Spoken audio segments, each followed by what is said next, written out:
www.attableek.com, the reviver of Iman.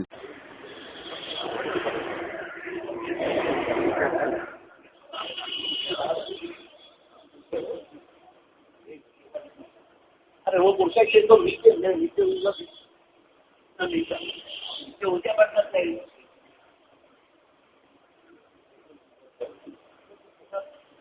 برکت کے لیے کوئی بھی خوشی اٹھانا چاہیے.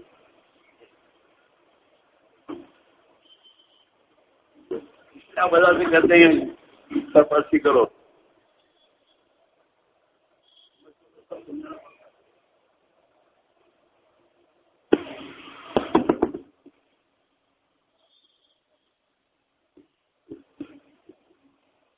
بس بس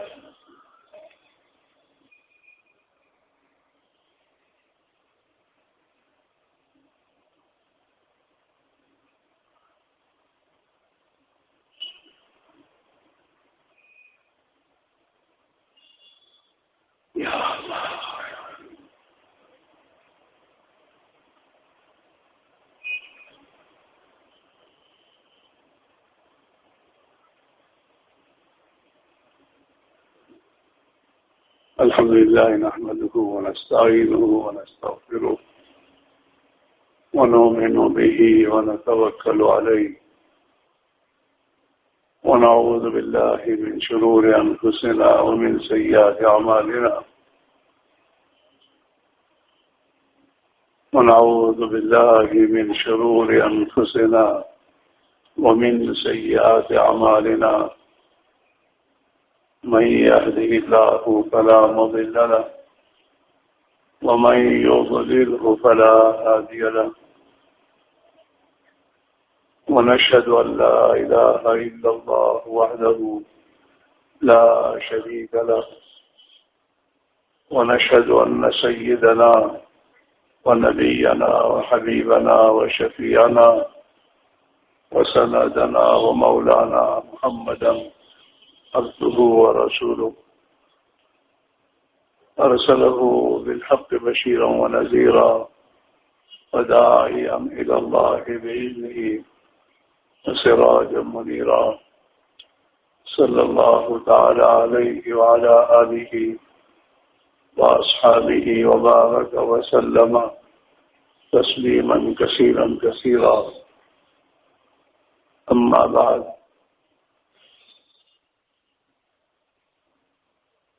أعوذ بالله من الشيطان الرجيم. بسم الله الرحمن الرحيم.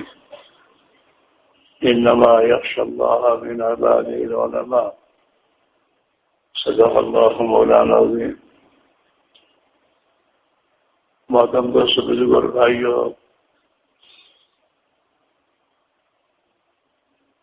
آپ حضرات کا جمع ہونا ایک بہت بڑے مقصد کے لیے ہے. آپ کی قربانیاں، آپ کے مجاہدے،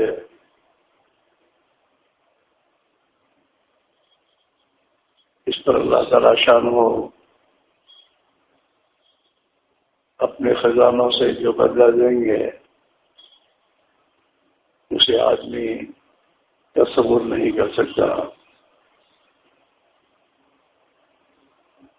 علماء امت جو ہیں یہ امت کے لیے مقتدا اور پیشوا ہے. جب تک یہ امت علماء ربانی کے اقتدا کرتی رہے گی، حق پر باقی رہے گی. اور جب تک یہ امت حق پر اپنے آپ کو جمائے گی، اللہ کی مدد کی مستحق بن کر دنیا میں زندگی گزارے گی. اور اس امت کا حق پر مشتمل ہونا اور جمع ہونا یہ اللہ کے ارادوں کو ان کے ساتھ کر دے گا. حضرت مولانا الیاس صاحب فرمایا کرتے رحمۃ اللہ علیہ کہ جب امت کا ایک مجمع کسی بات کو طے کر لیتا ہے اور ایک مجمع حق کی کسی بات پر جمع ہو جاتا ہے تو اللہ تعالی شانو اس کے وجود میں لانے کا فیصلہ فرما دیتے ہیں.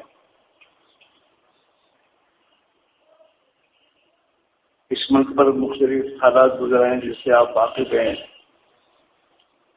اور ہر دور ہر زمانے میں اللہ کے کچھ بندے دین کی حفاظت کے لیے آپس میں جمع ہو کر سوچ کر ایک بات پر فیصلہ کیا کہ ہمیں یوں کرنا ہے،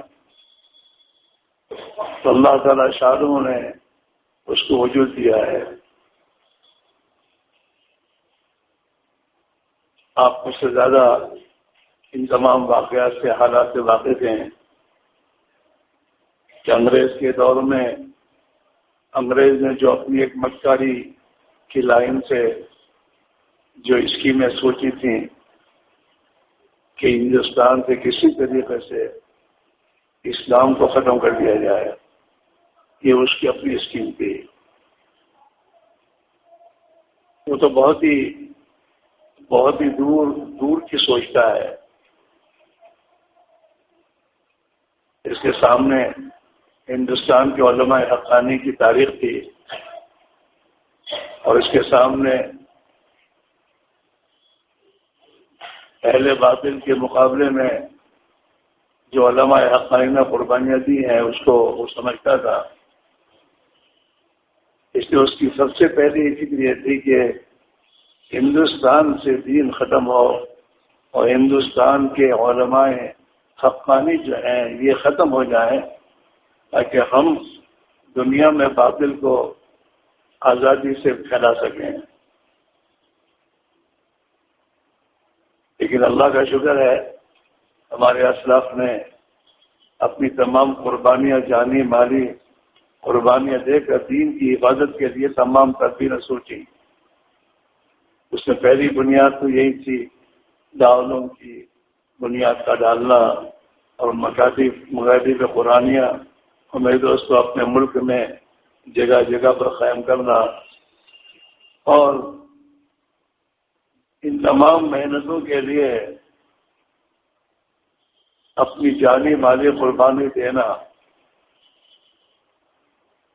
اس پر امت کو کھڑا کیا ہے۔ کسی کے رہین منت نہیں رہے وہ، کسی حکومت کے یا انگریز کے بچے کے یا دوست نوابوں کے، ان کے محتاج بن کر انہوں نے اپنی کوئی چیز نہیں سوچی، بلکہ دارالعلوم دیوبند کے اس میں تو لکھا ہوا ہے کہ اس دیوبند کی خرچے کے لیے غریبوں اور مزدوروں سے مال جمع کیا جائے۔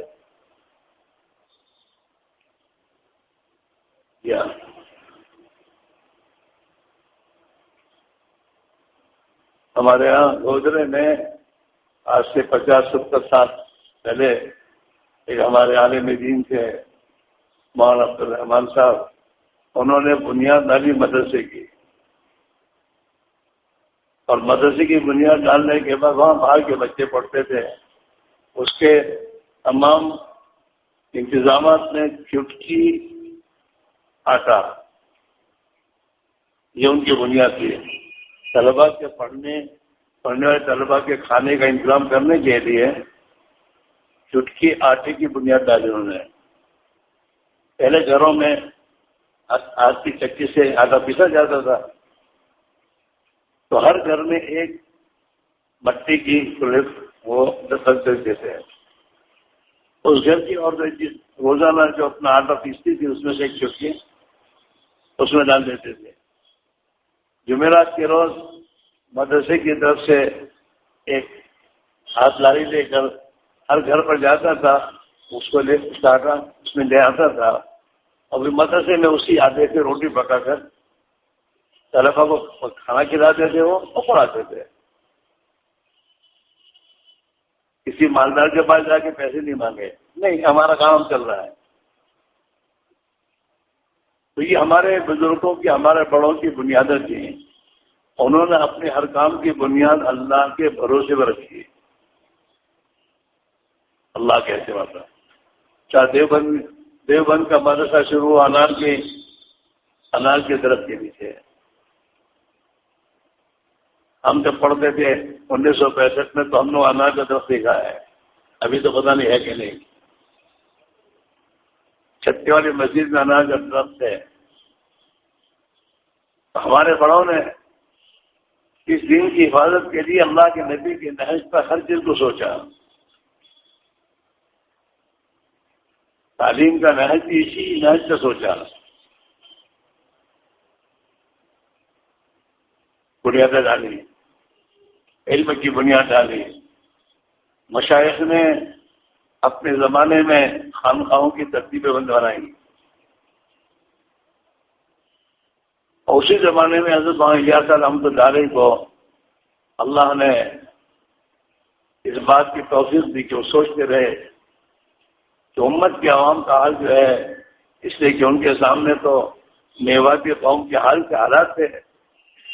ان کے ابا نے، ان کے دادا نے میوات پر جا کے محنت کیے پہلے سے، ان کے حالات سے واقف تھے. وہ حضرت مولانا علی میاں صاحب مرحوم نے مولانا اجاز صاحب ان کی دین دعوت کتاب سے لکھی ہے. اس میں حضرت نے پوری تفصیل کی غلط زمانے کے حالات میو قوم کے کیا تھے اس میں لکھا ہے کہ ہولی بھی مناتے تھے اور دیوالی بھی مناتے تھے، اور عجیب حال تھے ان کی. تو وہ حالات ان کے سامنے تھے کہ امت تو دین کی بنیاد نسبت پر اور دین کے اعتبار سے بھی اتنی گر چکی ہے، کلمہ بھی یاد نہیں ہے. وہ ایک فکر میں رہتے تھے. اس پر اللہ تعالیٰ شاہ رہبری فرمائی تھی کہ امت کے عموم میں جہالت دور کرنے کے لیے مجھے عمومی محنت زندہ کرنی پڑے گی. لہذا سوچتے رہے. جو اللہ نے رہبری فرمائی اس کے بعد یہ جو میں دوستو نقل و حرکت جو زندہ ہوئی کہ ہر طبقے کو، ہر شعبے کی ایمان والوں کو دین کی نسبت پر اپنی جان اپنے مال کے ساتھ حرکت میں لائے جائیں. سیرت صحابہ کی روشنی میں صحابہ کی زندگی میں محنت کیا تھی، محنت کی کیا ترتیب تھی، وہ پوری ایک سیرت ان کے سامنے تھی. مولانا یوسف صاحب رحمۃ اللہ علیہ کو حیات الصحابہ کی تعلیم کا حکم حضرت نہیں دیا تھا، اور حضرت صاحب رحمۃ اللہ علیہ حیات الصحابہ کی جتنی بھی چیزیں ورق تیار کرتے تھے انہیں عشاء کے بعد حیات الصحابہ سنانے کا بھی عزم نہیں کیا تھا کہ تم سناتے رہو. تو حیات الصحابہ اور حضور کی سیرت اس کے سامنے رکھ ایک محنت اللہ نے زندہ فرمائی تھی، اور اس کے پیچھے علامہ الیاس رحمۃ اللہ علیہ اور زمانے کے جو ہمارے اسلاف تھے ان کے بہت آنسو بہے ہیں. یوں سنا علامہ الیاس رحمۃ اللہ علیہ حضرت مدین نور اللہ برکتہ کو مرکز میں آنے کی دعوت دیتے تھے، حضرت آئی ہے. حضرت مدی کو حضرت دہلوی سے بہت ہی تعلق تھا. حضرت مدی تشریف لاتے تو وہاں اس زمانے میں اتنے سب کمرے نہیں تھے، اور تو مسجد کے سامنے 2 کمرے تھے، 3 کمرے تھے. تو حضرت مدی کو حضرت مولانا الیاس رحمۃ اللہ علیہ سامنے کے کمرے میں قیام کرنے کے لیے فرماتے، تو حضرت وہیں قیام کرتے. اور جب حضرت مدی نور اللہ برکتہ تہجد میں اٹھ کے خدا سے دعا میں لگتے تو حضرت الیاس رحمۃ اللہ علیہ خاموشی کے ساتھ حضرت کے پیچھے جا کے بیٹھ کے دعا میں شامل ہو جاتے ہیں کہ مجھے تو حضرت مدی کی دعائیں چاہیے. اور حضرت کا ایک ہمیشہ کہ علماء حقانی کی تائید اور ان کی دعائیں شامل حال ہوں گی تو اللہ تعالیٰ کام کو قبول کرے گا. تو منو آنسو بہے ہیں اس کے پیچھے. اور اس کے بعد اللہ کے ہاں جب یہ عمل قبول ہوا اللہ نے اسے دنیا کے کونے کونے پہنچایا. عرب میں، عجم میں، آسٹریلیا میں، امریکہ میں، بحر اٹلانٹک کے جزیروں میں ہم لوگ حضرت مولانا انعام صاحب کی انتقال کے بعد سفر میں گئے تھے قافلے کے ساتھ. تو آسٹریلیا میں جب ہم پہنچے تو آسٹریلیا میں وہاں کے کام کرنے والے ساتھیوں کو سامنے مذاکرہ ہوا کہ بھئی تمہارے آسٹریلیا اور امریکہ کے بیچ میں جزیرے کتنے ہیں، اس میں آبادی ہے، اس کی تحقیق کرو، اور تحقیق کے بعد ان جزیروں میں اللہ کی بات پہنچانے کی کیا شکل ہو سکتی ہے، اس کو سوچو۔ چانچہ اس وقت لوگوں نے آپس میں بیٹھ کر سوچا، 3 یا 5 دن ہمارا قیام تھا وہاں، پھر ایک مجلس میں جمع کیا، پھر لوگوں نے بتایا کہ یہ ہے، یہ ہے، یہ ہے، جزیرہ سولومون ہے، اور یہ ہے اور وہ ہے۔ تو پھر ان سے کہا کہ ان جزیروں میں کون جائے گا جماعت لے کر؟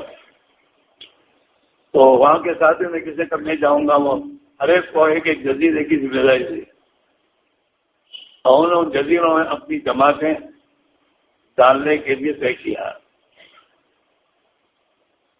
تو جزیروں میں جماعتیں گئی، تو ان کے حالات سنے، بعد میں اس میں ایک جزیرے کے حالات، ایک ساتھی نے بولے کہ میں گیا وہاں، تو وہاں تو جا کے دیکھا کہ وہاں تو کوئی مسلمان ہے ہی نہیں، سب عیسائی ہیں۔ 1 دن 2 دن 3 دن تلاش کرتا رہا، پوچھتا رہا۔ تو ایک دن مجھے ایک بڑی عمر کا آدمی ملا، اس نے کہا تم کیا تلاش کر رہے ہو؟ تو اس نے کہا کہ میں مسلمان کو تلاش کر رہا ہوں کہ مجھے کوئی مسلمان مل جائے۔ تو اس بڑے نے کہا کہ سب مسلمان کی اولاد ہے، جتنے ہیں عیسائی تمہیں دکھ رہے ہیں یہ سب مسلمان کی اولاد ہے۔ اب کیسے؟ الجزائر کے لوگ ہیں، اور جب فرانس کا الجزائر میں حکومت تھی اور تحریک آزادی الجزائر میں شروع ہوئی تھی، اس موقع پر ان لوگوں نے علماء اور حفاظ کو جمع کر کے ان سب کو قید کر کے پانی کے جہاز میں سوار کر کے جہاں پر انہوں نے قید کیا تھا اس جزیرے میں، انہیں یہاں بسایا تھا ان لوگوں نے۔ اور فرانس سے بازاری عورتوں کی ایک شپ اور ایک جہاز بھر کر جانا ڈالا تھا۔ اب وہ تو وہاں پر انہی اپنی اعتبار سے پھر انہی عورتوں سے ان کے نکاح ہوئے اور ان کی اولادیں ہوئی، اور وہ لوگ تو اللہ کو پیارے ہو گئے، اور ان لوگوں نے بھی ان کی اولادوں کو عیسائی بنا دیا۔ اچھا، ان لوگوں کی جو خاندانی جو پہچان کے لیے نام ہوتا ہے، وہ نام انہوں نے پوچھے تو وہ نام انہوں نے بتائے۔ جیسے ہم لوگ آسٹریلیا میں گئے، ہماری جماعتیں، تو پرتھ کے علاقے میں جو جماعتیں گئی، تو پرتھ کے علاقے میں انگریز نے آج سے 100-125 سال پہلے افغانستان کے افغانیوں کو اور پٹھانوں کو وہاں اپنی ریل گاڑی کی پٹری وغیرہ بس پھیلانے کے لیے وہاں لے گیا تھا۔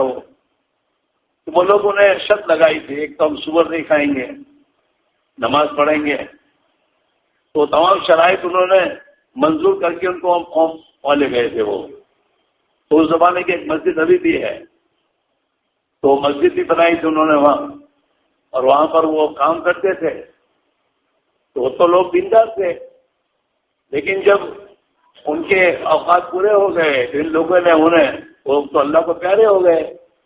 اب ان کے بچے وہ آہستہ آہستہ عیسائی ہو گئے۔ تو جب ہماری جماعت وہاں گئی اور ایک نوجوان لڑکا ملا، تو اس کو پوچھا واٹ از یور نیم، وہاں نام کیا ہے؟ تو وہ کہتا ہے جوسف خان لگا اس نے ساتھ۔ تو جماعت سمجھے کہ یہ تو کوئی پٹھان معلوم ہوتا ہے، خان ہے، لیکن جوسف کا جوسف۔ تو پھر اس سے بات چیت کی، تو اس نے اپنے گھر سے تسبیح اور جو کچھ دی مذہبی کی کوئی چیز تھی وہ لا کے بتا کہ ہمارے باپ دادا یہ تھے، ہم مسلمان نہیں۔ تو ایسے وہاں پر جزیرے میں جب انہوں نے پوچھا تو انہوں نے اپنے قبائل کے نام بتائے، تو اس نے لکھ لیے۔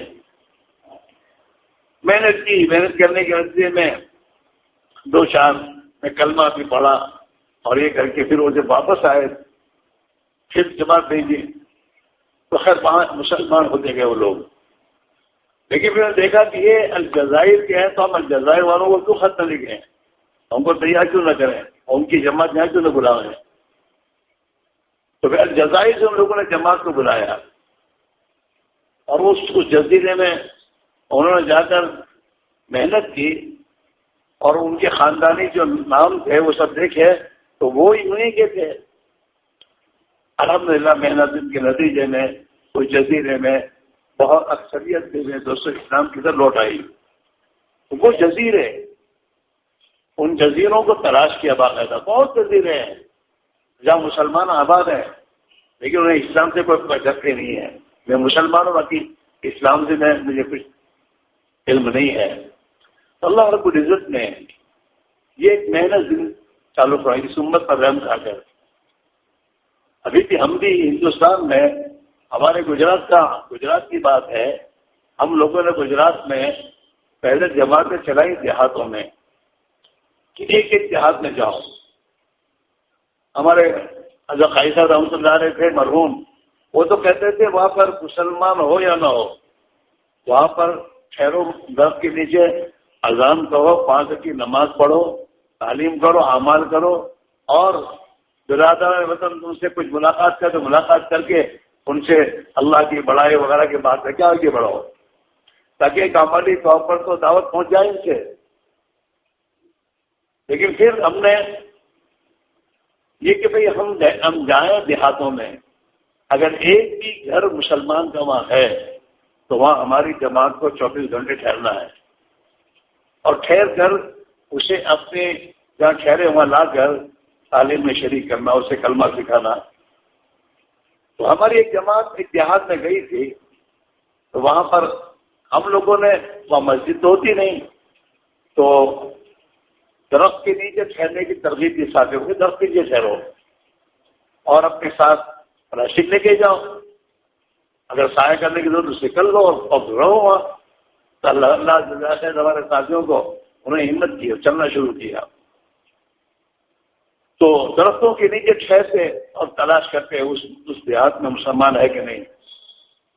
تو وہ وہاں پر پھر آہستہ آہستہ اللہ نے سوچا تو ٹینٹ بنایا, ٹینٹ 17 کلو کا پورا ٹینٹ جس میں 10 آدمی ٹھہر سکتے ہیں اور بارش میں بچاؤ ہو سکتا ہے. تو اپنا ٹینٹ لے کے جا کے وہیں لگا کر وہیں ٹھہرتے. ابھی وہیں تعلیم کر رہے تھے, اس میں کچھ بچے کھیلتے ہوئے آئے تو اپنے ساتھ وہ چاکلیٹ وغیرہ رکھتے ہی تھے, انہیں بلایا, چاکلیٹ دیا. تو اس میں ایک مسلمان بچہ تھا, انہوں نے اس کو کلمہ سکھایا, چاکلیٹ دیا, کلمہ سکھایا. تو ان کا جب تمہاری اماں کے پاس جا کے تم کلمہ سناؤ. تو وہ گھر جا کے کلمہ اس کی ماں کو سنا تو اس نے پوچھا کہاں کہاں ٹینٹ میں ہیں اور لوگ وہاں پر ٹھہرے ہوئے ہیں. تو شام کو وہ خاتون اپنا ایک بچہ جو کالج میں پڑھتا تھا باہر دوسرے گاؤں میں, وہاں سے وہ پڑھ کر شام کو آیا واپس. تو گھر پہنچا تو وہ خاتون اپنے اس بچے کو لے کر آئی یہاں پر جماعت کے پاس کہ بھئی اس کو بھی کلمہ یاد نہیں, اس کو بھی کلمہ یاد کرا دو. یہ حالات یہ ہاتھوں میں یعنی ہمارے سامنے آئے. الحمدللہ گجرات میں اللہ کا شکر ہے ہم نے ان 5-6 سال میں کوئی دیہات نہیں چھوڑا گجرات کا جہاں ہماری جماعت میں گئی ہو. اور ہر جگہ مسلمان جہاں بھی ملے ان مسلمانوں سے ملاقات کرنا. اگر کہ بیچارے اہل بدعت کی طرف سے حالات کیا ہے, بعض جگہ پر مار بھی کھانا پڑی انہیں, لیکن کھا کر بھی وہ کام کرتے رہے. وہ دیہاتوں میں اہل بدعت مسجدوں سے جب نکال دیا کرتے تھے تو مسجدیں جماعتیں جب باہر قیام کرتی تھی تو وہاں کے برادران وطن آتے تھے جماعت کے بعد کہ تم یہاں کیوں ٹھہرے ہو, تم ایسا کرو ہماری یہ اسکول ہے وہاں ٹھہرو. انہوں نے بنا دی, وہاں ٹھہرے, محنت کی. تو یہ تھے تو حالات ہے دیہاتوں کے. ہم بھی اگر اپنے دیہاتوں میں جائیں تو ہمیں اندازہ ہوگا کہ مسلمان کس حال پر ہے. یہ 2002 کے جو فسادات ہوئے گجرات میں، اس موقع پر جب ٹینٹ لگے، تو ٹینٹ میں جو دیہاتوں کے مسلمان آگے جب بسے ہیں، پناہ گزین ہوئے، تو وہاں پر عورتوں، ہمارے پڑوس کے قریب کے دیہاتوں کی عورتوں کو ہم نے بھیجا، ان کی عورتوں محنت کے لیے، تاکہ ان کے پاس جا کے محنت کریں وہ. تو جب وہ عورتیں ان کی عورتوں کے پاس گئی تو ان کے پاس کالی ماتا کی مورتی تھی، مسلمان خاتون کے پاس، اور وہ مورتی لے کر آئی تھی کیمپ میں، اور پھر وہ یوں کہتی تھی کالی ماتا نے ہم کو بچایا. یہ مسلمان عورتوں کے عقیدے ہیں. یہ تو اللہ کا شکر ہے کہ فسادات کی ہمارے رحمت بنے ہیں، ہمارے ایمان کی حفاظت کے لیے. اب وہ وہاں سے دیہاتوں سے جب یہاں پر آ گئے اور ان کو یہاں ایک جگہ بسایا، امداد کے لیے مدرسہ قائم ہو گیا. اس لیے کہ دیہاتوں میں یہ اکیلے ہوتے، ایک گھر دو گھر والے، اور ان کی 24 گھنٹے رہائش تو غیر مسلموں کے ساتھ ہوتی ہے. ان کے بچے ان کے بچوں کے ساتھ کھیلتے ہیں، تو ان کے ایمان کا مسئلہ ہی کیا ہے؟ یہ تو اللہ کا فضل ہے کہ اللہ نے ان دیہاتوں میں اکل دکل جو مسلمان تھے ان کو اس بنیاد پر جمع کر دیا، ایک جگہ پر ان کے ایمان اور دین کی حفاظت ہو گئی. دنیا تھوڑی بہت گئی، لیکن اس کی آپس میں خدا نے بہت دنیا دی، یہ بھی نہیں ہے. ہاں، اس میرے بھائی میرا عزیز ہو، ایک نقل حرکت اللہ نے وقت کی ضرورت کے اعتبار سے خدا نے زندہ فرمائی. حضرت مولانا عائد صاحب نے ایک بٹا گجرات میں بیان میں کہا کہ بھائی دیکھو، اللہ تعالیٰ شانو جو ہے نا حکیم بھی ہے اور رب بھی ہیں. آج کے دور میں اس مسلمان کی اصلاح کے لیے اللہ نے یہ نقل و حرکت اسی چالو کی کہ آج تو ٹورسٹزم کا دور ہے. لوگ گھومنے پھرنے نکلا کرتے ہیں، تو گھومنے پھرنے نکلنے کے لیے تو لوگ تیار ہی ہیں. ایک اللہ نے دین کی محنت ایسے تفریح کی سیر و تفریح کی ترتیب پر چالو کر دی تاکہ مسلمان اپنے دین کو سیکھیں اور دین کو سمجھیں. یہ اللہ کی حکمت کا تقاضا ہے.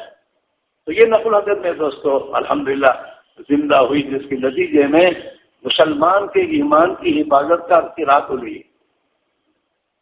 آج بھی بہت سے صوبوں میں، کرناٹک کے صوبوں میں، ہمارے گجرات کی جماعتیں دیہاتوں میں گئی ہیں، ان دیہاتوں میں حال مسلمان کا یہی ہے.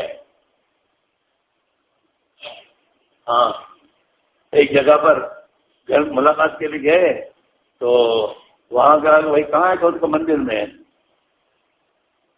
تو وہ مندر میں گئے تو مندر کے پجاری سے کہا کیا وہاں ابترین کو ملنے آیا؟ کہاں ابترین کو ملنے آیا؟ تو کہتا ابترین وہ تیرے بھائی تجھے ملنے آئے، وہاں سے بلا کے لایا، ان کی ملاقات کرائی.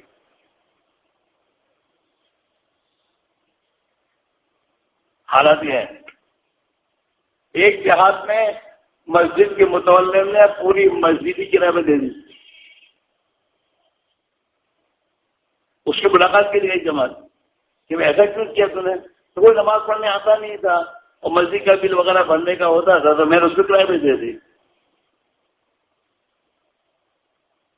پھر انہوں نے اس کو پوچھا تم نے کتنے پر دیے کہ یہ ہے یہ ہے یہ ہے. تو ان لوگوں نے پیسے جمع کر کے اس غیر مسلم کو سمجھایا کہ بھائی دیکھ یہ تو ہماری حفاظت کا ہے، پھر پیسے لے لیا اور پھر اس کو یہ کر دیا، تو اس سے بھی اس کو. تو یہ حالات ہیں مسلمان کے. ان حالات، یہ حالات کے پیش خدا حکیم ہے. اس حکیم نے اپنے دین کی حفاظت کے لیے ایک محنت اللہ نے چالو فرمائی عمومی اور عالمی طور پر، اور اللہ نے اسے قبول کیا ہے. علماء حقانی نے اس کی دعائیں کی ہیں، آنسو بہا ہیں. ان کی تائید کے ساتھ چل رہی ہے پوری طرح محنت. اب میں دوستو یہ محنت حالات سے گزر رہی ہے. اب اس کی حفاظت ہمارے سب کے ذمہ ہے. جیسے ہمارے مدارس کی حفاظت، ہمارے خانقاہوں کی حفاظت، تو اللہ نے دعوت کی عظیم محنت کو عمومی طور پر دنیا میں زندہ فرمایا ہے. اس کی حفاظت اپنے ان بزرگوں کے بنائے ہوئے ترتیب و بنیاد کے ساتھ اس کی حفاظت یہ ہمارے ذمہ ہے، علماء کے ذمہ ہے. یہ اللہ کا شکر ہے کہ ہمارے ملک میں آج کچھ بھی ہو لیکن پھر بھی عوام علماء سے جڑی ہوئی کسی درجے میں ہے، اور ملکوں میں نہیں ہے. 1969 میں جماعت کے ساتھ گیا بغداد میں. تو 1969 میں بغداد میں کوئی دینی مدرسہ نہیں تھا مستقل. وہاں تو اسکولوں کے ساتھ دینیات پڑھا لیتے وہ، باقی نہیں. پھر مجھے میں نے تحقیق کی بھائی اور کوئی جگہ تو بغداد سے کچھ 40 کلومیٹر پر فلوجہ جا کر ایک بستی ہے، وہاں شیخ سعید کا ایک مدرسہ تھا دینی. شیخ سعید کوئی تھے بزرگ تھے، انہوں کا دینی مدرسہ وہاں تھا. لیکن اس کے بارے میں بھی انہوں نے بتایا کہ حکومت اب یہ بھی سوچ رہی ہے کہ اس کو بھی اسکول اور کالج بنا دیا جائے. ہاں، جو مدینہ العلم کس زمانے میں تھا بغداد، حال یہ ہے. اللہ کا شکر ہے کہ ہمارے اس ملک میں اللہ نے ہمارے لیے ان تمام چیزوں کو وجود بخش، ہماری دین کی ایمان کی حفاظت کر دی ہے. آج بھی میرے دوستوں عرب ملکوں کے حالات بڑے بدتر ہیں. ان کی معاشرت، ان کی زندگی بغداد میں، ہم بغداد، بیروت سب جگہ ہم گئے ہیں. جس زمانے میں بیروت گئے تھے اس زمانے میں لوگوں نے کہا تھا کہ ہمارے صاحب یہاں کا معاشرہ اتنا بگڑا ہوا ہے کہ باپ بھی اپنی بچی کی دلالی کر رہا ہے.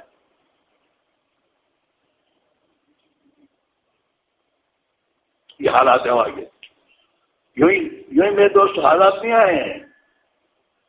بیروت پر تدبیر جو آئی ایسے نہیں آئی ہے. وَإِذَا أَرَدْنَا أَن نُهْلِكَ قَرْيَةً أَمَرْنَا مُتْرَفِيهَا فَفَسَقُوا فِيهَا فَحَقَّ عَلَيْهَا الْقَوْلُ فَدَمَّرْنَاهَا تَدْمِيرًا. آگے میرے دوستوں ممالک عربیہ اور دینی ممالک اسلامیہ حالات سے جو گزر رہے ہیں میرے دوستوں، اس کے ہم آپ تو علماء کرام ہیں، آپ ان کے وجوہات کو قرآن اور حدیث کی روشنی میں سوچئے.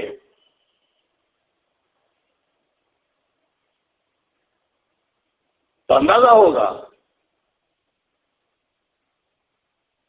اس میں بھائی میرے عزیزوں، اللہ کا شکر ہے ہماری اس ملک میں ہماری اور میرے دوست مسلمانوں کی حفاظت ایک ہی ہے کہ اللہ کے دین کی حفاظت میں ہماری حفاظت ہے.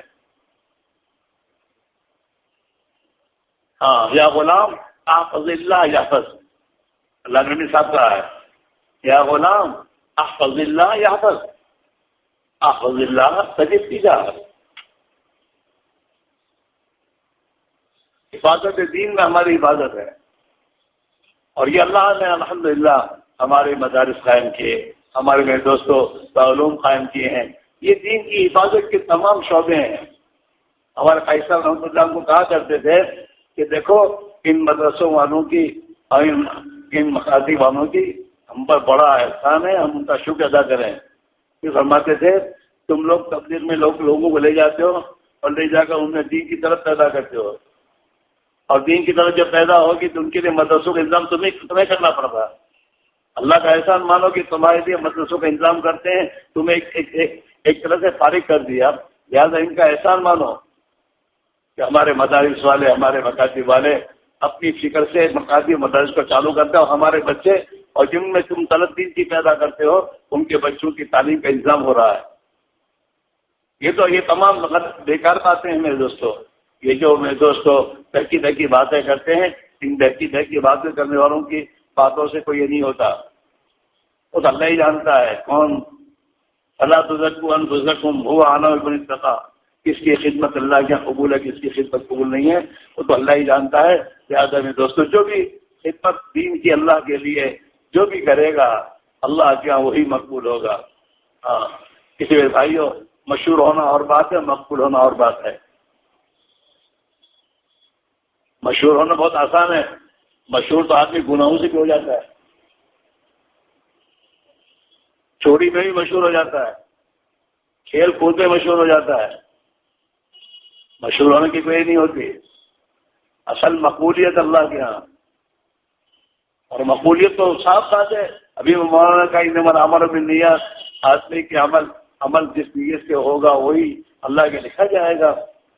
ہاں، ہمارے بھائی سے ایک بات کہا کرتے تھے ارے میاں یہ جو مدرسے میں مکتب پڑھاتے ہیں نا، ہاں یہ مکتب پڑھانے والوں کا درجہ اللہ کے یہاں بہت بڑا ہے، مکتب سے تو آگے تو حدیث پڑھے گا، یہ الف باتا پڑھے گا تو آگے پڑھے گا.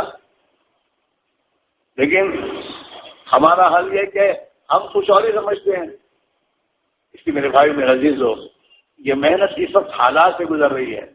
میں نے خود نے ایک مسجد میں ان کے سامنے ہی کہا تھا کہ ہم ابتلا سے گزر رہے ہیں. اس وقت ہم ابتلا میں ہیں. یہ جو ہو رہا ہے یہ ہم ابتلا میں ہیں. ہمیں اللہ اس ابتلا سے آخر کے ساتھ نجات دے دے. ہم بھی ابتلا میں ہیں اور کام بھی ابتلا میں ہیں. جگہ جگہ پر پتہ نہیں کیا آپس میں جھگڑے اور تمام جو کام امت کے جوڑ کے لیے تھا آج میں دوست اسے امت کے توڑ کے لیے ذریعہ بنایا جا رہا ہے. اور یہ جو توڑ کر رہے ہیں بہت بے سمجھ لوگ ہیں. ہاں اور سب سے کہا جا رہا ہے اپنی آخرت کی فکر کرو.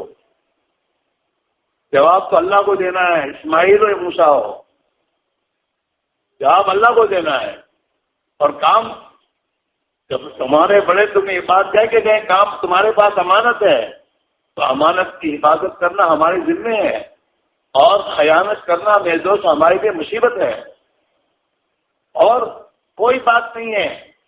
ہم لوگ بھی جو ہم نے ان سے ہر طرح سے ہم نے پیمائش کی کوشش کی ہے، اور ہم تو اسی بنیاد پر کسی طریقے سے یہ چیز باہر آئے بغیر، دوسروں کے پاس جائے بغیر نمٹ جائے اور کام صحیح نہج پر آ جائے. مولانا ابراہیم صاحب سب نے اپنے طور پر جو کچھ محنت کرنے کی کر چکے، لیکن جب بالکل یہ بات ہوئی کہ اب یہ ہمارا رہنا یہ غلط محنت کا ساتھ دینے کے قائم مقام ہے، لہذا اب ہمیں جدا ہونا چاہیے. بدل کے مجبور جدا ہوئے ہیں، اور جدا ہوئے ہیں فریق بن کر نہیں. مولانا ابراہیم صاحب کے خط میں ہے کہ میں فریق بن کے نہیں جا رہا ہوں، ہاں بلکہ ایک تقاضے پہ جا رہا ہوں کہ کام صحیح ترتیب پر صحیح نہج پر آ جائے. جب آ جائے گا تو میں خود حاضر ہو جاؤں گا. تو ہماری طرف سے کچھ نہیں ہے کہ ہم تو اپنے ساتھوں سے کرتے ہیں. آپ کسی سے جھگڑا نہ کریں، کسی سے یہ نہ کریں، اپنا کام کریں. اصل تو کام ہے. ہمارے علماء کرام اب امت کی رہبری اپنے محلوں میں اپنے علاقوں میں ان کی رہبری کریں، اور نوجوان طبقے کو اپنے قریب کر کے ان کو افہام و تفہیم کے لائن سے سمجھائیں کہ بھئی صحیح کام کے ساتھ صحیح فکر کے ساتھ محنت کرو. اللہ کی تائید تو صحیح ترتیب کے ساتھ جو حضرت الیاس رحمۃ اللہ علیہ نے جن بنیادوں پر محنت کو اٹھایا ہے اسی کے ساتھ خدا کی تائید ہے. اس ترتیب سے ہٹ کر محنت اللہ کے تائید سے محروم ہوگی. اس کام کو اسی ترتیب پر اور انہیں اصولوں پر اور انہیں تمام باتوں پر جیسے حضرت کا ایک اپنی اس میں ہے کہ اس کام میں تنقید نہیں ہے، تنقیص نہیں ہے، تفصیل نہیں ہے. کسی کا تنقید نہ کرو، کسی کے کام کو کم مت بتاؤ، بلکہ اپنا کام کرو امت میں. بلکہ حضرت بھی فرماتے تھے کہ دعوت جیسی محنت امت میں جتنے شعبے چل رہے ہیں دینی ان تمام شعبوں کو پانی پہنچانے والی محنت ہے. تو کام دعوت کی محنت میں لگنے والے اور دعوت کی محنت میں آنے والے ان کا تو میرے دوستوں ذہن تو اس ٹائم سے وسعت کے ساتھ ان کا ذہن بننا چاہیے. کسی کو کم، کسی کا یہ کرنی، کسی کا یہ کرنا، یہ جتنی باتیں ہیں کی ہم نے ہم سے بیزار تھے کہ بھئی کیا ہو رہا ہے اس جگہ سے. تو ہماری اپنی عند اللہ، ہمیں اتنا کہ ہم عند اللہ پکڑے نہ جائیں، اللہ کے ہاں ہم ذمہ دار نہ بنے. کام جو اپنی تین بزرگوں کی ان کے تعلق میں اللہ اور ان کا سیرت صحابہ اور اللہ کے نبی کی زندگی کو سامنے رکھ کر جو کچھ انہوں نے امت کی رہبری کی ہے اسی پر کام کو باقی رہنا چاہیے. ادھر ادھر کی باتیں اس میں نہیں ہونی چاہیے، اور ادھر ادھر کی باتیں داخل نہیں کی جائے گی. وہ ہمارے مفتی زین العابدین نے ایک مرتبہ ہم کو بتایا کہ ہم لوگ مفتی زین العابدین پاکستان کے بڑے مفتیوں میں سے تھے مولانا عبید اللہ صاحب اور مولانا عبید اللہ اور مولانا سعید صاحب بھی تھے شاید. یہ 4-5 بزرگ جو تھے وہ کسی عرب ملکوں کا سفر کر کے آئے تھے مدینہ منورہ میں. تو مدینہ منورہ میں حضرت مولانا فضل عالم صاحب رحمۃ اللہ علیہ موجود تھے، بقید حیات تھے. ان کی ملاقات کے لیے حضرت تشریف دے گئے. تو جب ان کے پاس بیٹھے تو حضرت مولانا فضل عالم صاحب نے ایک بات فرمائی کہ دیکھو اس کام میں تم اپنی مولوی پناہ مت گزاری ہو، اور اس کام کو حضرت مولانا الیاس صاحب رحمۃ اللہ علیہ نے جس ترتیب پر تمہیں دیا اسی ترتیب پر کری ہو. اور فرمایا کہ اللہ کی سنت ہے کہ اللہ جس زمانے میں جس بندے سے جو بھی کام لینا چاہتا ہے اس کام کے اصول اور اس کام کی ترتیب اس کے ذہن میں خدا الہام فرماتے ہیں. لہٰذا مولانا الیاس صاحب رحمۃ اللہ علیہ کے ذریعے اللہ نے اس محنت کو دنیا میں زندہ کیا ہے. اس کے اصول اور اس کی جو آداب وغیرہ جو بھی حضرت مولانا الیاس صاحب نے دیے ہیں اسی پر اپنے آپ کو جمائی ہو. چنانچہ حضرت مولانا انعام الحسن صاحب ایک بات صاحب کہتے تھے ہم تو لکیر کے فقیر ہیں، ہمیں حضرت نے جس طریقے سے محنت دی ہے ہم اسی طریقے سے محنت کریں گے. اسی میرے بھائی میرے عزیزو یہ حالات سے گزرے ہیں سب. دارالعلوم دیوبند نے جو کچھ محنت کی وہ اسی نہیں کوئی یہ الگ کوئی محنت ہے. وہ جانتے ہی ہماری محنت ہے اور اس محنت کے پیچھے کتنی زبردست قربانیاں دی گئی ہیں اور قربانیوں کے بعد اس محنت کو اللہ نے دنیا میں زندہ فرما کر امت کو اس سے کتنا نفع ہو رہا ہو اور ہوگا. اور اگر اس محنت کو نقصان پہنچا تو ایک بہت بڑے نقصان کا ذریعہ ہم نہ بن جائیں. اس اعتبار سے دوستو یہ تمام چیزیں ہو رہی ہیں. اب ہے کچھ نقصان بھی ہیں اب کچھ ایسے بھی ہیں بھائی موقع سے آدمی فائدہ اٹھاتا ہے. ایسے لوگ عام طور پر ایسے لوگ جب اطراف میں آ جاتے ہیں تو پھر کام کرنے والا جو ذمہ دار ہوتا ہے اس کو صحیح بات سمجھ میں آنے دیتا نہیں ہے وہ. اس لیے اب اس وقت جو بھی ہو رہا ہے اللہ تعالیٰ سب کی آخرت برباد ہونے کی حفاظت فرمائے.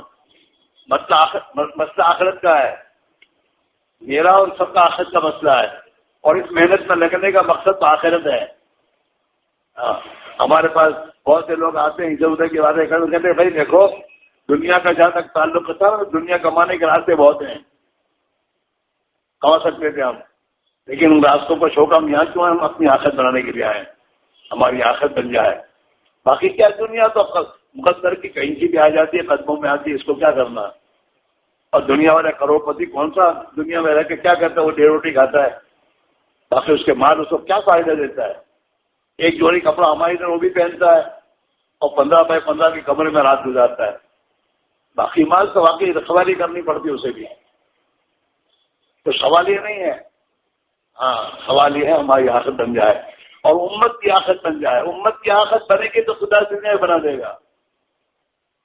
امت کی دنیا بننے کا تعلق آخرت کے بننے سے ہے.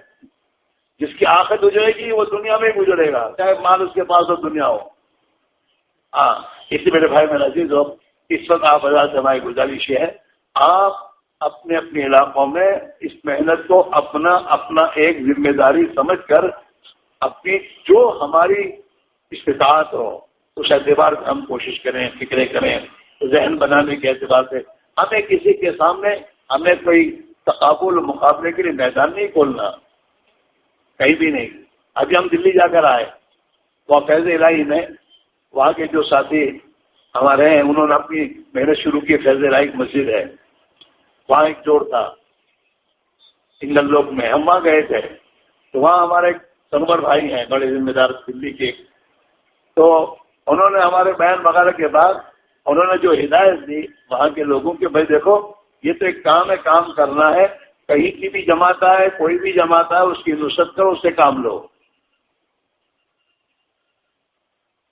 ہمیں یہ نہیں ہے ہمارے یہاں بھی جماعتوں کوئی آتے تھے ان کو ایک بات کہتے بیٹے کو اختلافی کوئی چیز یہاں نہ چھیڑیں، کام کریں، باقی کچھ نہیں.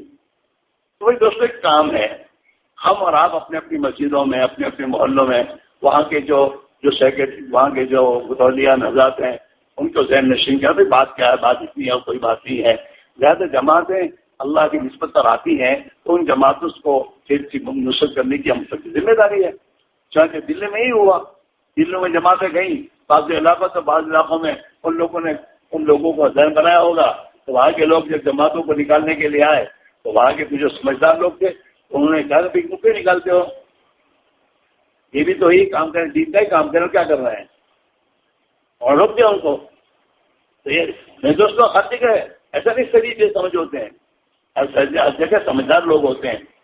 اصل میں ہوتا ہے کیا ہے، شریف آدمی کیا کہتے ہیں، کون ارجن میں پڑے اور کچھ نہیں ہوتا. لیکن میرے دوستوں شرافت اپنی جگہ پر ہے، دین کی ذمہ داری اپنی جگہ پر ہے. دین کی حفاظت اور دین کی محنت کی حفاظت یہ ہم سب کے ذمہ ہے. ہم میرے دوست مثبت پہلو کے ساتھ ہم اپنے پاس بیٹھنے والے اٹھنے والے ان کو ذہن بنائیں، سمجھائیں اور انہیں یہی بات سمجھائیں کہ یہ تو ہمارا کام ہے. اس کام کی حفاظت کے لیے ہم سب کو بہن کو کوشش کرنی چاہیے. اسی لیے بھائیوں آپ حضرات سے ہماری گزارش ہے کہ آپ علماء ہیں، آپ امت کے میرے دوستوں ذمہ دار ہیں، مقتدا ہیں، ہاں پیشوا ہیں، اور امت کی میرے دوستوں صحیح رہبری کرنا ہمارے ذمہ ہے. امت کی صحیح رہبری کرنا ہمارے ذمہ ہے. رہی بات اختلاف تو ہر زمانے میں رہا ہے، خلاف نہیں ہونا چاہیے. اختلاف رائے تو ہوتا ہے.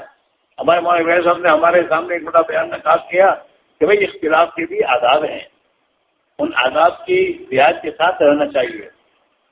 صحابہ کے زمانے میں اختلاف ہوا، لیکن اختلاف کے معنی آپس میں عداوت دشمنی نہیں ہوئی ان کی. کہ فرمایا کہ آپ دیکھیے حضرت علی رضی اللہ تعالیٰ عنہ، حضرت معاویہ، ان میں آپس میں کتنی زبردست اختلاف تھا. لیکن حضرت ابو ہریرہ جب مقابلے کا وقت آتا تو حضرت علی کے ساتھ ہو جاتے، اور جب کھانے کا وقت آتا تو حضرت معاویہ کے دسترخوان میں جا کے کھا. تو حضرت معاویہ کے لوگ دیکھتے بھی اور جا کر معاویہ سے شکایت بھی کی، وہ تو وہاں رہتا ہے دن میں اور یہاں کھانے آتا ہے. معاویہ کچھ نہیں کہا، تو کیا رہے ہیں. اور کیا حضرت ابو ہریرہ سے پوچھا کہ ایسا کیوں کرتے ہو، تو حق مجھے وہاں نظر آتا ہے، میں وہاں ان کے ساتھ ہو جاتا ہوں. کھانا یہاں اچھا ہے، کھانا یہاں کھانا ہے. اور وہ بھی اتنے صاف ستھرے تھے. ہمارے کینا بعض پتا دنیا کے لیے ہوتا ہے، کینا بعض دین کے لیے بھی کینا ہوتا ہے. آدمی کے دل میں کینا ہوتا ہے، دین کے خاطر بھی، دنیا کے خاطر تو ہوتا ہی ہے. ہاں تو یہ آج تک یہ جو کینا و کینا اور اس کی زندگی چل رہی ہے، اللہ ہمیں پاک رکھے، صاف رکھے. ہم اپنے پاس بیٹھنے اٹھنے والوں کو سمجھا بجھا کر انہیں یہی بات سمجھاتے ہیں، دیکھو آخرت کو سامنے کے چلو، وہ جو کہیں اس کا جواب دینا ہمارے لیے ضروری نہیں ہے. اور یہ بات صاف ہے، اللہ اور اللہ کی مدد حق کے ساتھ ہے، ناحق کے ساتھ نہیں ہے. اللہ ناحق کو ڈھیل دیتا ہے، ناحق غلط وہ کام کرو ڈھیل دے ڈالے، اس میں یہ ہوتی ہے. لیکن اس کے معنی یہ نہیں ہے. اور حق والوں کی میرے دوستوں آزمائش بھی ہوتی ہے. حق والوں کی آزمائش کا ہم ابتلا میں چل رہے ہیں. ہاں اب اس ابتلا سے اللہ ہی نکالے گا. لیکن یہ میرے دوستوں کام کی حفاظت کے اعتبار سے ہم سے جتنی کوشش ہو سکے ہم کریں. نجی مجلس ہماری نجی مجلسیں ہیں، اختلاف ہیں، ہمارے پاس بیٹھنے اٹھنے والے ہیں، ان کو ہم صحیح بات سمجھائیں اور صحیح بات سمجھا کر محنت میں لگنے کی فکر دلائیں. اس وقت کی سب سے بڑی ضرورت یہ ہے کہ نقل و حرکت اور محنت کو بڑھایا جائے، صحیح محنت کو بڑھایا جائے. جب صحیح محنت ہم اپنی ذات سے کرتے ہوئے اور امت کو صحیح محنت پر ہم ڈال دیں گے، اور جب صحیح محنت زیادہ عمومی طور پر بستی میں زندہ ہو جائے گی تو غلط محنت خود بخود ہی ہو جائے گی. ہاں بازار میں جب تک خالص گھی نہیں آتا وہاں تک ویجیٹیبل گھی چلتا ہے. خالص گھی آ گیا اب ویجیٹیبل نہیں چلا کرتا. صحیح بات آ گئی اب غلط نہیں چلتی. لہٰذا ہم ان کو پوزیشن ہی ہے، اگر تم اپنے عوام کے ساتھ ان کو غلط کہو گے تو عوام تمہارے سامنے مقابل میں آ جائے گی.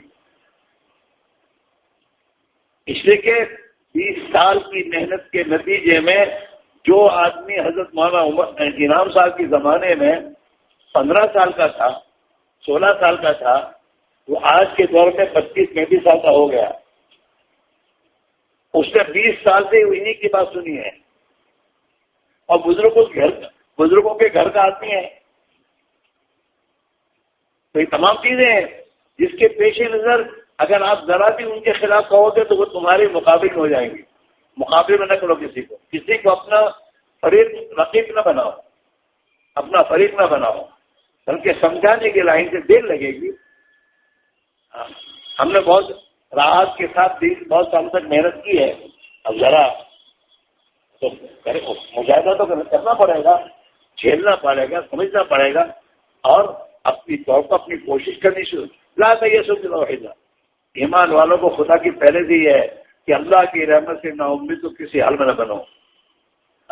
انشاءاللہ اللہ تعالیٰ شان ہو کام کی حفاظت کرتے ہوئے کوئی کام تو ابھی ماشاءاللہ نوجوانوں کا متوجہ ہونا بہت ہو رہا ہے پوری دنیا میں، یورپ میں، امریکہ میں، ہر جگہ. یورپ یعنی نوجوان طبقہ دین کی طرف آ رہا ہے اور دین کی طرف آنے کی فکر ہوئے ہیں. لہٰذا میں دوستوں انشاءاللہ اللہ تعالیٰ شان ہو اپنی مدد شامل فرما کر انشاءاللہ خدا خیر کی ہی شکلیں پیدا فرماوے گا.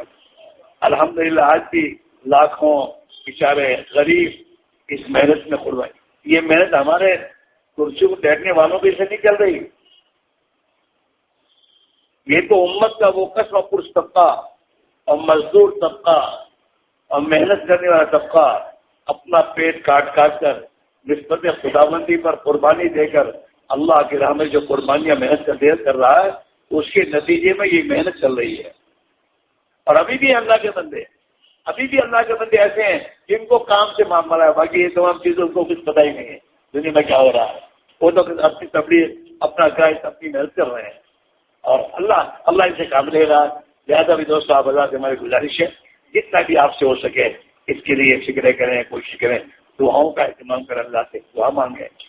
بڑی قربانیوں کے بعد ایک محنت وجود میں آئی ہے اور دنیا میں زندہ ہوئی ہے. ہاں اللہ تعالیٰ اس کی حفاظت فرما کر امت کے تمام طبقات کو حق پر مجتمع فرما کر اللہ تعالیٰ دنیا میں دین کو زندہ فرما دے. اللہ مجھے بھی توفیق دے، آپ کو بھی توفیق دے. کوئی بول چک ہوئی تو معاف فرما دیں، اللہ دکھانا سکھا دیں تاکہ آئندہ نہیں کریں گے انشاءاللہ. ہماری تو کوئی نیچے ہونے کا سوال ہے نہیں. اسی لیے ہمارے بزرگوں نے ایک سبق سکھایا ہے کہ ہمیشہ سیکھنے کی نیت سے چلو. اس محنت میں سیکھنے کی نیت سے چلو، اور جو بھی سیکھنے کی نیت سے چلے گا وہ کبھی مایوس بھی نہیں ہوگا اور کبھی کچھ ہوگا نہیں اس کو. باقی جو محنت میں آنے کے بعد اپنا مقام چاہتا ہے اس کے لیے بڑی مصیبت ہے. یہ تو شخصیت سوزی کا کام ہے، شخصیت سازی کا کام نہیں ہے. یہ دنیا کو قربان کر کے ہوئے دین کے کام کرنے کا یہ کام ہے، دنیا بنانے کے لیے نہیں ہے. بڑے بدنصیب اور بڑے احمق اور بہت ہی ناسمجھ وہ لوگ ہیں جو اللہ کے دین کے کام کے ذریعے یا دین کی کسی خدمت کے ذریعے اپنی دنیا بنانے کی فکر کرتے ہوں. اور یہ بات صاف ہے دین کی کوئی بھی خدمت اور کوئی بھی کام اللہ کے لیے جو کرے گا اور آخرت کے لیے کرے گا اللہ دنیا کو اس کے قدموں میں ہر حال میں ڈالے گا. یہ بات صاف ہے. کسی نے بھائیوں اب اللہ سے گزارش دعا بھی کریں، ہمارے لیے بھی کریں. اور بیچارے بہت سے پریشان ہیں علاقوں میں، اور اللہ تعالیٰ ان کی پریشانی کو دور فرما کر کام کے جمنے کی اور کام کے صحیح نیت پر آنے کی غیر سے شکل صورت پیدا فرما دے. سبحان اللہ وبحمدہ، سبحانک اللہم وبحمدک، نشہد ان لا الہ الا انت، نستغفرک ونتوب الیک. سبحان ربک رب العزۃ عما یصفون وسلام علی المرسلین والحمد للہ رب العالمین. 7 کے 20 پہ نماز اذان ہے.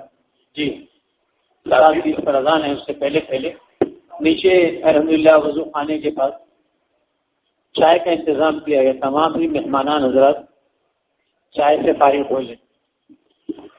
ہمارے رضاکار حضرات الحمدللہ ساتھی خدمت والے وہاں موجود ہیں، اس لیے ساتھی جلدی سے چائے وغیرہ سے فارغ ہوں.